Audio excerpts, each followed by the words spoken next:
My name is Jim Kelly. I'll be your moderator for our meeting today. Ladies and gentlemen, we have as you know, a recall election facing us. And it's a highly emotional, highly charged issue. The reason for today's meeting is not to drum up those emotions. The reason for today's meeting is information. We have 3 speakers. We're going to hear from Kathy Nash, who's a community member very involved in school, particularly school budgets.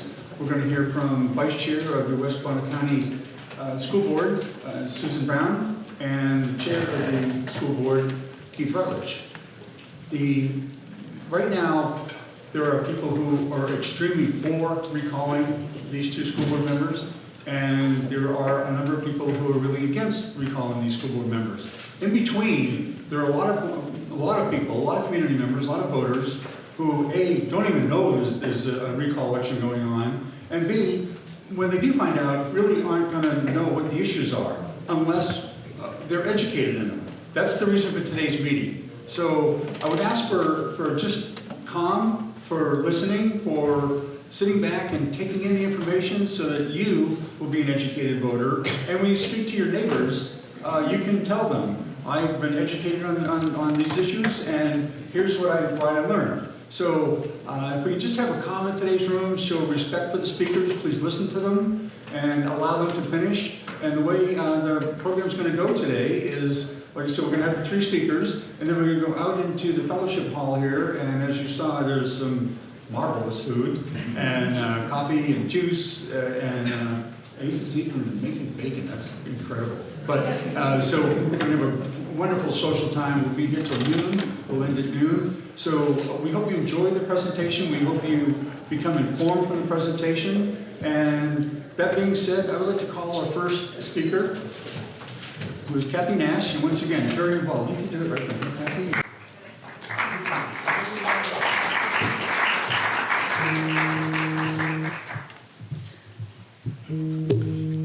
I'm Kathy Nash, and I just found out last night that I was speaking today, so I'm trying to get my notes together. Anyway, I've been an accountant since the early 90s. This is what I know. This is where God has gifted me. I started paying attention to the school district in the early 2019. Along the way, so much has happened that has raised red flags in my accounting mind. And since 2021, I've been voicing my concerns before the board because of what I have seen as lack of concern for following policies and fiscal responsibility. Since Keith and Susan have been in office, I have continued to tell them about many of the concerns that need to be addressed by them. The question of why we need an audit has been thrown out time and time again. A week or so ago, Susan mentioned that the board is not getting proper information and data to make an informed decision on the budget. I second that statement. Before the budget hearing, I sent a letter to all involved to get some solid information and understanding of how the numbers in the proposed budget was coming from, to which I got no response. I brought up many of those questions at the budget hearing meeting and still received no response from the business office. I brought with me today some of the specific reasons why an audit needs to take place, but this is not the time. But I would like to I will be available, and I'm willing to show you some of that information of the things that I've discovered in the question and answer time. And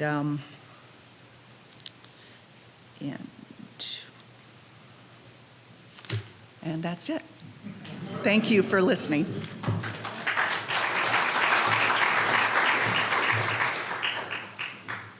Tell me a little while ago how nervous she was. A pretty good job for somebody who was so nervous 10 minutes ago. Okay, we'd next like to hear from the Vice Chair, Susan Brown.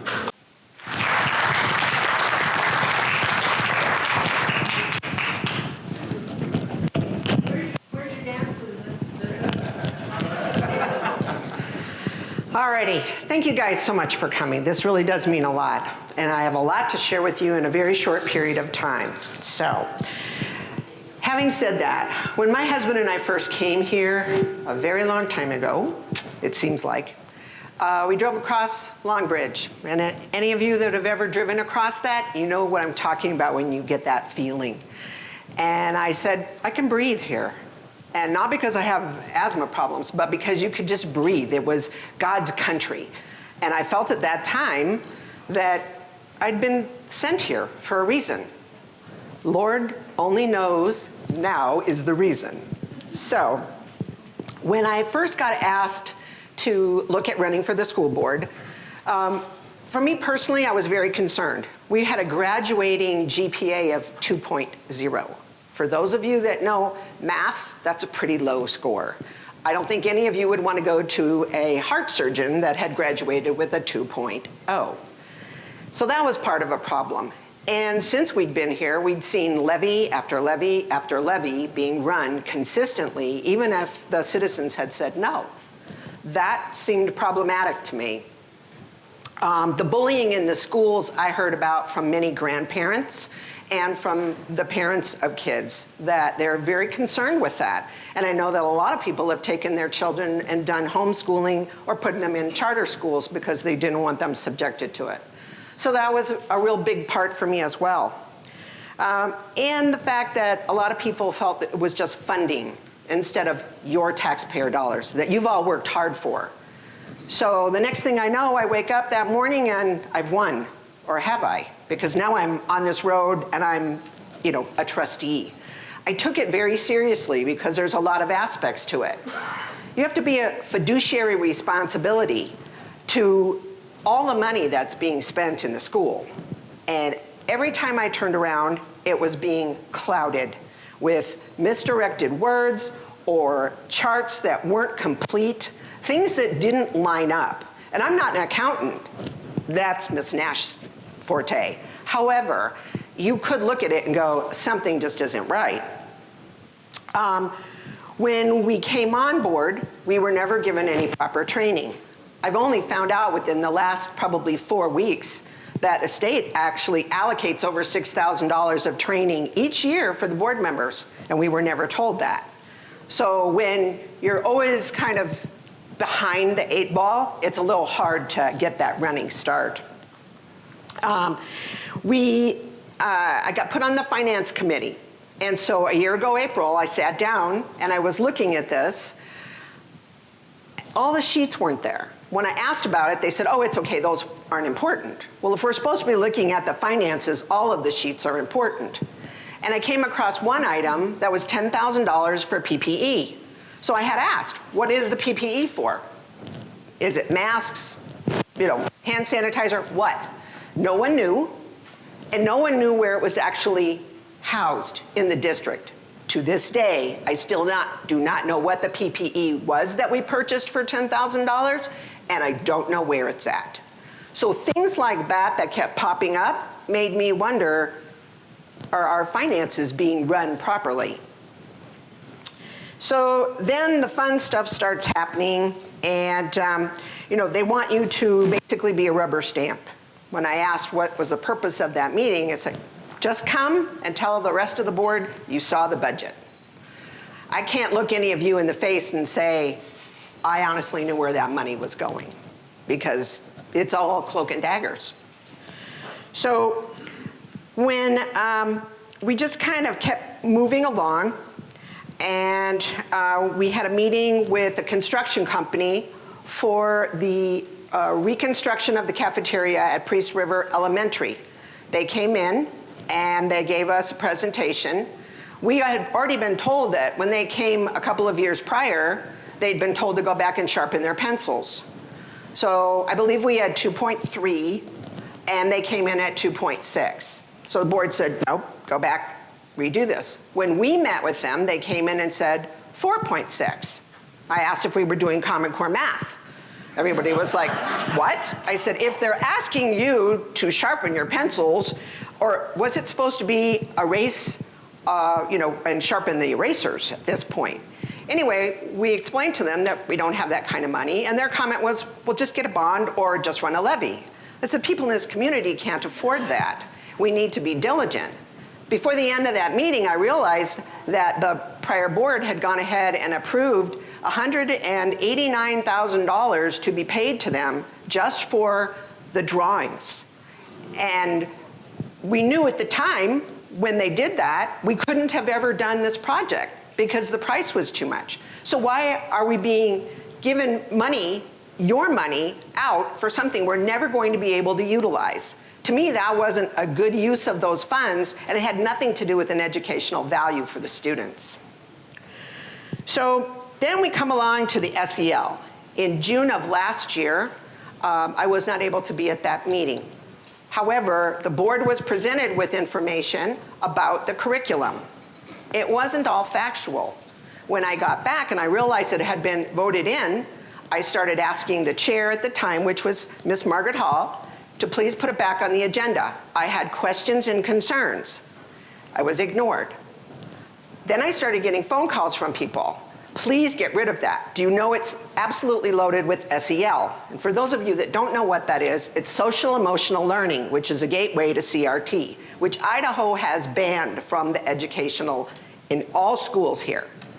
So I kept pursuing, and I asked the chair Hall again to please put it back on the agenda so that the board could discuss this.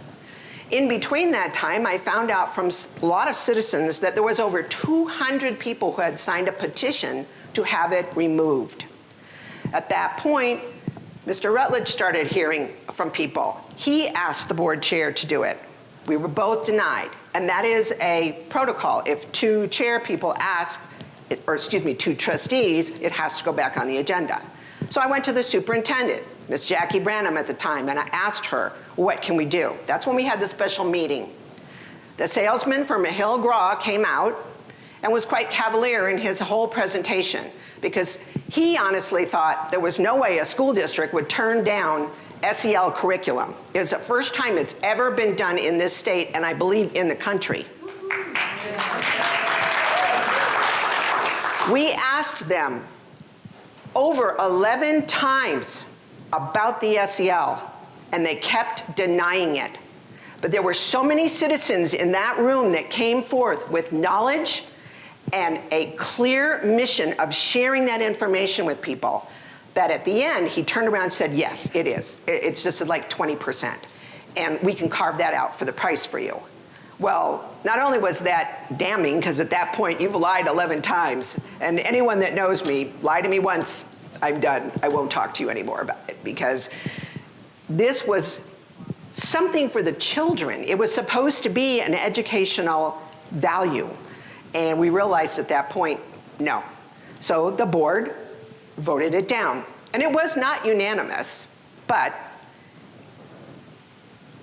there were 3 people on the board that really did believe that was wrong. So it happened. We got a lot of flack for that. But once people started to realize, wait a second, SEL is probably not a really good thing. So we kept moving along. And, the other thing in that meeting, the 200 plus signed petitions, when I asked the chair where they were, because I thought people in the audience should know about that, she said she didn't think it was relevant to bring it up. That's 200 people in this community that were voicing their opinions on something. I think it's very relevant. We also were told at that meeting that it was going to cost $20,000 to return the curriculum. I actually have the invoices and the receipts, and anybody is welcome to look at them anytime. It didn't even cost us $1,700 to return them, and it wouldn't have cost us anything but gas money from me personally, because I had 5 gentlemen that walked up that night and said, Mrs. Brown, I'd be happy to take that back for you. That's the kind of citizens that we have here. So we kept going, and we looked at 4-day. 4-day was something we thought would be a benefit for the teachers. It was going to give them that 5th day to do their curriculum, so they'd actually have 2 days to spend with family. Contrary to what a lot of you've been told, conversations I had with a lot of staff were very, very eager to take a look at it. They'd seen the success in other schools in other states, and they wanted to take a chance. But of course, you guys didn't hear that side of it. Then the levy conversation came along in March, and I clearly told everybody at that point, I don't think this is a good time to talk about it. We know the state's going to give us more money, we just don't know how much. And because of that, we haven't even had a chance to really dive into this budget, which is something I'd been asking for months. And without those two components, I felt like I couldn't come to you and say, we need you to give us more of your hard-earned money. And of course, you know, that didn't go well with the other side. And everyone has the right to their opinion, but I really felt that wasn't the right time to do it. So I didn't vote to have that put on the agenda the next month. Then the hate started really coming in. I'm not listening to anyone, I don't understand what's going on. So then the April meeting comes along and the board votes on it. And again, I explained to everyone why I wasn't going to vote for the levy. There were things that I had found, and again, it's not my forte, Ms. Nash has found so much more, but we spent that $189,000, I thought incorrectly, for those plans for the school. Then we had $23,000 that was spent on a survey to find out how to make the school district's appearance look better. This was done in 2019 because they were already being told by the committee, or excuse me, the community, that they weren't trusted. They didn't know what they were doing with the money. And I have all of these surveys that people are able to look at anytime you want to. Then we spent $46,000 on the postage, and most of you remember this. It was a nice little half-page glossy postcard you got in the mail that said, hey, the school district's doing a great job. Again, I don't think that's money that should have been used that could have purchased curriculum for children. So we move along, and again, it just gets even more contentious. And then our superintendent is literally bullied out of her position. And this lady had some really great ideas for the students. And I think it was quite a travesty because it comes back to the very first reason I was looking at running, the bullying. How can we ever control bullying in the schools if we can't do it with the adults in the room? They're constantly belittling people, and it has to stop. Again, everyone has a right to their opinion, but we should talk to each other. It's called manners. That was something I learned as a child, and I think most people do know what it is, they just lose sight of that. So the chair at that point was given incorrect information, and I'm gonna let him speak about that in his piece, on how we move forward with an interim superintendent. At that point, we needed to go ahead and put out a request for applications for a new superintendent. And we were told it was going to be done, nothing happened. And so Trustee Troy Reinbold and myself had gone back and asked, and we said, oh, we're just gonna use ISB. And we said, what? Yeah, we're just gonna use the ISBA website to look for this. And I said, no, it goes on Indeed or whatever search engine there is. We want it to go out and find some people that are not just part of the district. So we finally got that done, and the levy fails. The next day is the meeting. Well, apparently I have magic powers I had no idea I had, because I was blamed for it and was told I've made everybody vote the way that they did. I said, the problem is you don't realize the citizens have spoken. And again, it comes back to why I ran initially. People didn't want to keep being, more money put out. And this levy kept popping up. So at that point, the other side is, she's not listening at all. And to some degree, maybe they're correct. I was listening to everybody, not just the 30 or 40 very loud people in the room. So we go on, and we have actually lost, I think, about 6, 7 more students just because of the bullying in the last 2 weeks. I've had families call and say, I'm taking the kids out because they don't see it's going to change. And then there are actually 3 or 4 businesses in town that I've been told personally, if I don't put that sign up in my window, I've been told I won't have a business. That's another form of bullying. And you're affecting someone's income. That's disgusting. That should not be happening. Again, everybody has a right to their opinion. So then they have the hiring of Mr. Durst. What a lot of people in this district have failed to understand is that last year, when Mr. Durst ran for superintendent of all schools in Idaho, this district alone overwhelmingly elected him, as far as voting for him, with 6,600 plus votes. However, when he was looking at becoming our superintendent of our schools, they forgot that fact. And all of a sudden, he was a bad guy. So to some extent, the other side is correct. I'm not listening to just those 30 or 40. I'm listening to the 6,600 in this region that said they thought he was the right guy. He's a businessman, and he came here wanting to look at our district and be accountable to you, the taxpayers. He wanted to be accountable to the students. We are at the bottom, in case everybody didn't know.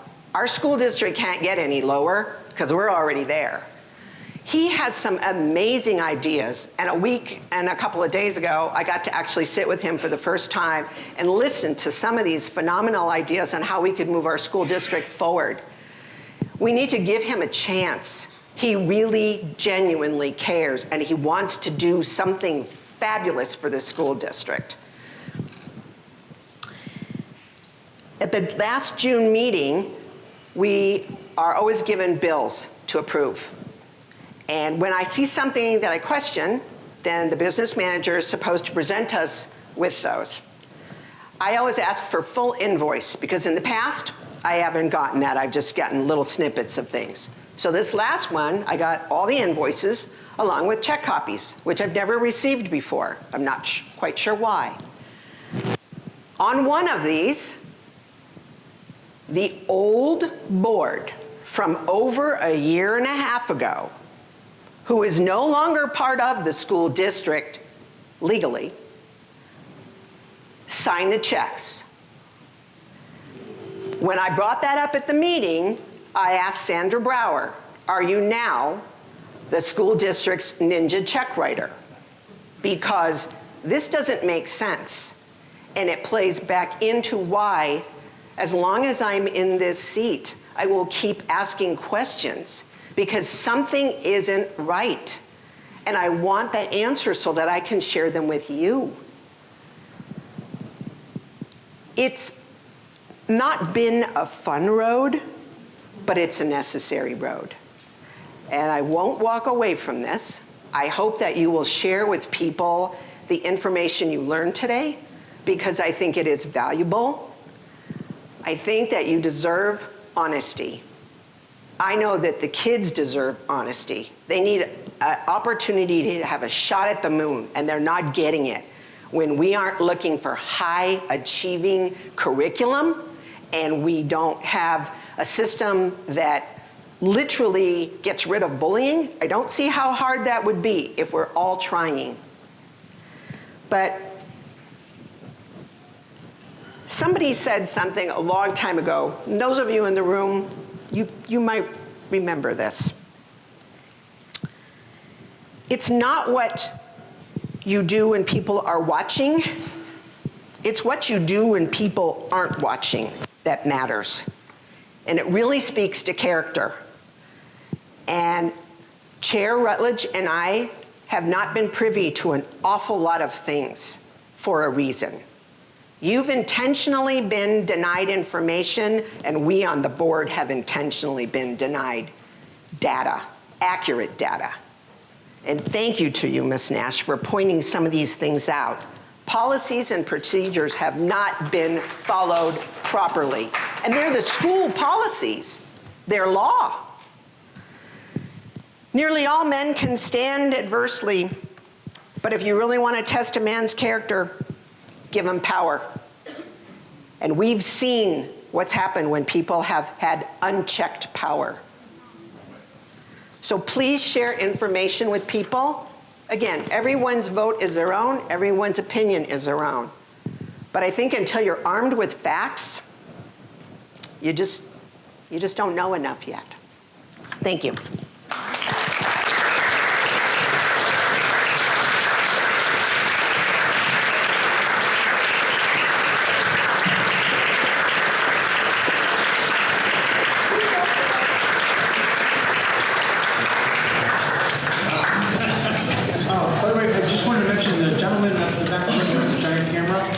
not from MSNBC, CNN, he is Casey with North Idaho Exposed. If you would like to see the video of this event, talk to Casey afterwards, and he can give you the website to go to and all that. I figured if I threw it out, I wouldn't do that. I don't think anybody else would, but Casey can give you that information. Before I introduce Keith Rutledge, I just want to say something about this man. I manage political campaigns as a hobby. I don't do it for a living. Keith contacted me a couple of years ago when he was thinking about running, and I met with him, and as I asked all my potential candidates, the first question I asked them is, why are you running? And Keith said, I've never been involved in politics.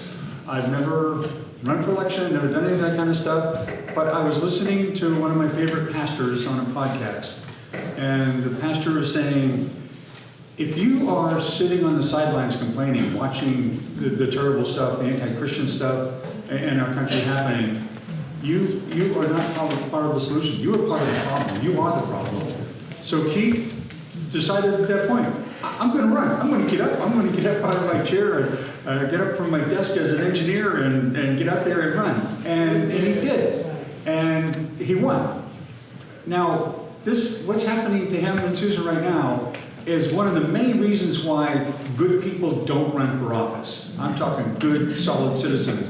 Because no matter what your background, and no matter how good or bad you are, you don't want to have your name in the paper and your picture in the paper every day with all these terrible things said about you. But that's what happens, and that's what is happening. So it's incumbent upon us to be the strength for these good people who are doing what I don't do. I'm happy to manage campaigns, get out, lift up signs, march up and down, do whatever I can, donate. But I don't want to. I don't get up in that school board and make that nonsense all the time. But these folks do. And so that being said, I would like to introduce the chair of the West Barn County School District, Keith Rutledge.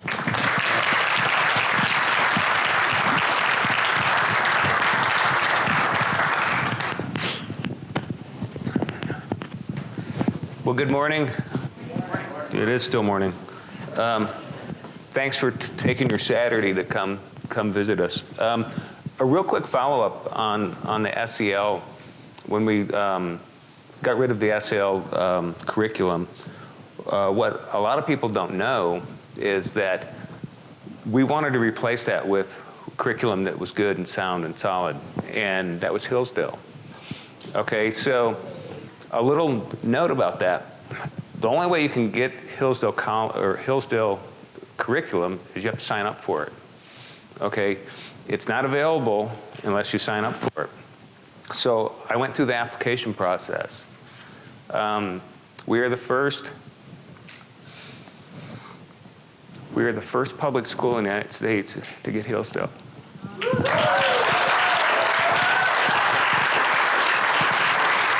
Okay. First one in the United States. Public school. There's a lot of charter schools. First public school. Okay. A little follow-up on what Jim said.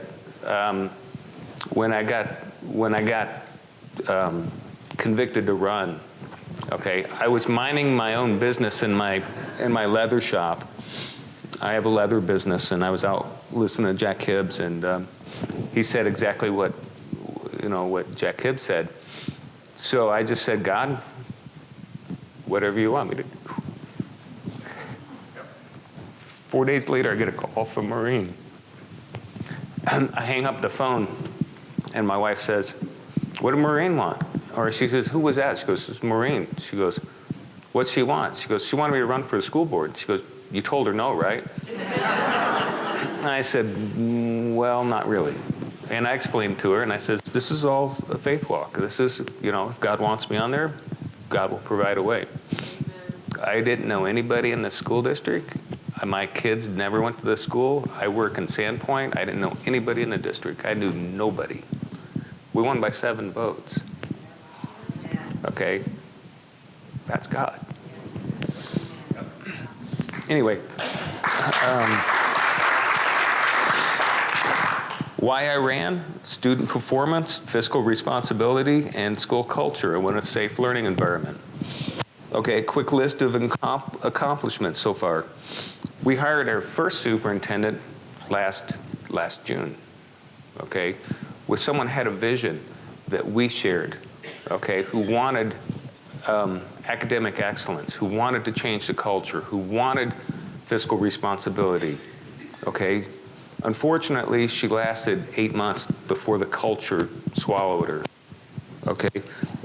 For those of you who have been to the school board meetings, you saw it firsthand, okay. That's what we're dealing with. That's being taught in our schools. It's being modeled in our schools. For those of you who got to go to the high school graduation, I got booed. The keynote speech was specifically about the board, and the students, about 40% of them wouldn't shake my hand, and half of those handed me notes. The students, okay? That's the culture, okay? We had a high-performing student commit suicide this year. That's what we're dealing with. Okay, that's just about the culture. Okay, I had a Susan did an awesome job, by the way, and thank you. I had a patron put together a 16-page white page. It's available to anybody. I'll mail it to you, or email it. Okay, this is a report done by someone who knows how to write reports. All of this data in here is from the Idaho Board of Education. It's not someone's coming out of someone's head. This is facts. Okay, this is a damning report about our school system. I'll read you the last page. Okay, you want to know about our performance? Okay, English language arts at Priest River Lamana High School ranks last in the state, last. Okay, math score ranks last. The state average is 1/2 of the state average and only 58% of the state's target goal. Okay, half of the state's average. You know what state average is? It's less than 50%. The state average is an F. Okay, you want to know why we can't keep staff? Okay, and staff engagements and satisfaction. Priest River Lamana High School comes in 12th out of 14. 12th out of 14. Okay, compare that to the state averages. That's in the up in the northern. That's up in the Panhandle. Okay. Student engagements, they're 11 out of 14. Okay, so the thing here, it says engagement. Last, an emotional engagement at half the state average. Priest River Lamana High School kids are trying to work hard given how little they are invested in their learning. All things considered, Priest River children don't think very highly of their school. And finally, parents. Your school is ranked 13 out of 14 for parental satisfaction. 2/3 of the state average. You know your schools and districts are failing your children. The question is, what are you going to do about it? Are you going to demand more of the same failure, or are you going to assist upon changes and improvements? That's part of this, that's the summary of this white paper, okay? And there's graphs. All of this is all data from the Board of Education. This isn't out of somebody's head or figment of their imagination. This is all facts. So we have a problem. Okay, to piggyback on where Susan left off when we lost Jackie, okay? When we lost Jackie, she quit. I was called by the business manager. And he said, we have a problem. Jackie just quit. And I said, really? So I came in, met with the board, with the business manager. At that point, we had no superintendent. So you have to appoint an acting superintendent. Someone has to be in charge. So I said, what's the protocol? And they said, well, it's usually the most senior principal. And I said, okay, who's that? And she goes, Susie Lucky. And I said, okay, let's call her. She became the acting superintendent.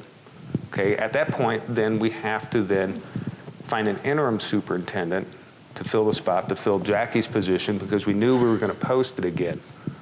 Okay, so we were going to post that position in June or before June so we could hire a new superintendent by that time.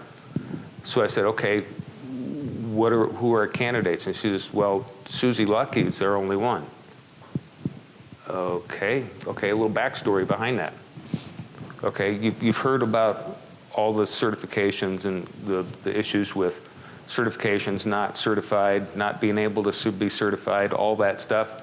Susie Lucky does not have a superintendent certification. She didn't have one at the time, and she would have to get what they call a provisional certification. Unbeknownst to us, Susan and I and the rest of the board, we had 2 people on faculty that already had superintendent certifications who could have filled that role. All we had to do was tap one of them and say, okay, you're filling that role until the end of that contract. And it would have been done. We would have then gone on and then done a candidate search for when that contract ended in June. None of that was told to us, not a word.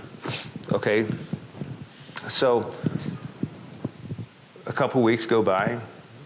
I get a phone call and say, hey, you need to sign some papers in the office. So I come in, sign some papers. I says, what's this for? And she goes, that's so Susie can fill in for superintendent. I said, okay, so I signed it. Unbeknownst to me, that document also has 2 check boxes on it that I didn't get to see. Both of those check boxes say 2 things. Was there an emergency declaration, and did you note it? Okay, meaning, was there an agenda item on an open meeting as an emergency declaration, and did you have minutes did the board take a vote, and do you have minutes? Both those boxes were checked, okay? And it states right on that form that you have to have that. That form was fraudulently submitted to the Board of Education so Susie can get her provisional certification. Okay, that happened June 14th. Okay, so all this deal about Brandon not having the right certifications is a bunch of hogwash because she didn't either, and they fraudulently submitted that paperwork. Okay, I have the documentation, all of it. So that was fraudulently done. We started our search for the superintendent. Okay, unbeknownst that this was in the background already happening. So we had 4 applicants for superintendent. 2 dropped out. One of them had all of the certifications. Had he stayed in, he would have been our only legal choice. We could not have considered Brandon. We could not have considered Susie Lucky because he already had the certifications. Brandon and Susie did not. Now, there's a whole lot of stuff out there, and the reason I'm telling you is because there's all this information or false information that because Brandon doesn't have 4 years of teaching, that he can't be a superintendent. Well, I'm here to tell you, that's the least of your issues when you're a superintendent. You're hiring a CEO. You're hiring someone to run a district that knows finance, knows how to build a team, who knows how to make things happen. Okay, that's what the superintendent's for. He's not filling a class. He's doing business for the board. He's our, for lack of a better word, advocate inside the school district. He's there to do our work, period. So when you hear about all this stuff that he's not certified, yeah, he's not certified, but he's got more skills than Susie Lucky ever had because he's got the advanced degrees and he knows finance. He knows the ins and outs of Boise. I mean, for crying out loud, the guy's a policy wonk. He knows how to affect change at the state level that'll help the local school districts because he knows what he's doing. So when you hear all of that, that's just, like I said, this hogwash. So you've seen all the fun we've had since we've hired Brandon. I mean, they've literally done everything they could do to keep us from hiring him. It's beyond the pale. what they've done. They've tried to destroy that man. They've tried to destroy me. They've tried to destroy Susan. But I can tell you right now, I am beyond blown away at the skill that guy has. I've spent several days with him in the office, and I've been in the classrooms with him. I've talked finance with him. We've talked transportation.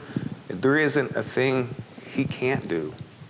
He can talk educational pedagogy with any teacher on that staff and go head to head with any teacher in that building.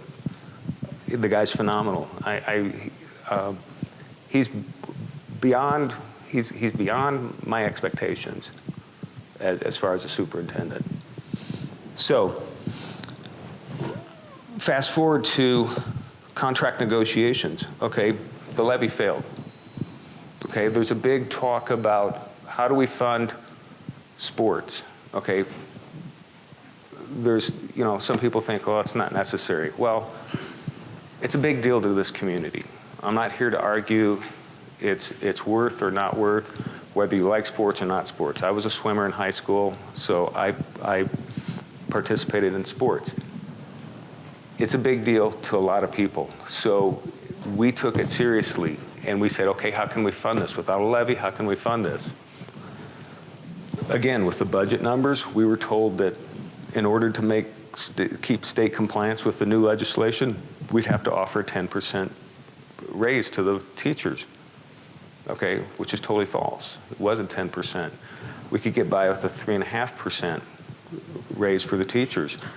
The budget we were presented that we didn't vote on had a 10% raise. We voted no, okay, with the idea, let's save sports, let's save co-curricular. We could fund all of co-curricular minus $100,000 with the teachers getting a 4% raise, which I think they don't even deserve that. Okay, so that's why we voted that budget down. I've been on the budget negotiations, contract negotiations for 3 days. Last night, when we got down to the hard numbers, our teachers union demanded, I'm glad you're sitting down for this, 17%. 17%. And we came back and said, we can do 3.5%. We can take and change your longevity stipend and put another run in there for the longevity stipend. Oh, by the way, 17%, and the district picked up the tab for their 9% increase in their benefits. 17% plus a 9% increase in their benefits. Okay, they said no way. We offered a 3.5%. We can save co-curricular, extracurricular sports activities. Do you know what they said to me? Besides no way, that's our money. Leave it alone. You just run. If you want to run sports, you run a levy. Okay, for the children. Okay, these are the people for the children. All right. If that doesn't make your blood boil, I don't know what does. I couldn't keep a straight face when they did that. I said, "You're joking," and they were mad at us. They said we were not negotiating in good faith. Okay, we can't even begin. If we agreed to that, we would be declaring a financial emergency by March. So.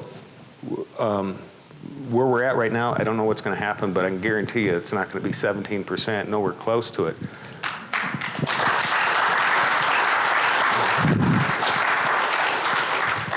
Okay. Leadership requires the right decisions, not the easy ones.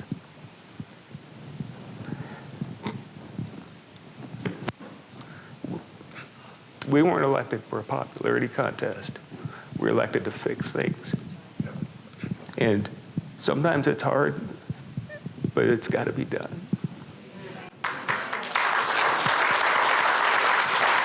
Anyway, that's all I have. I'd be glad to answer more questions in the back, but Thanks.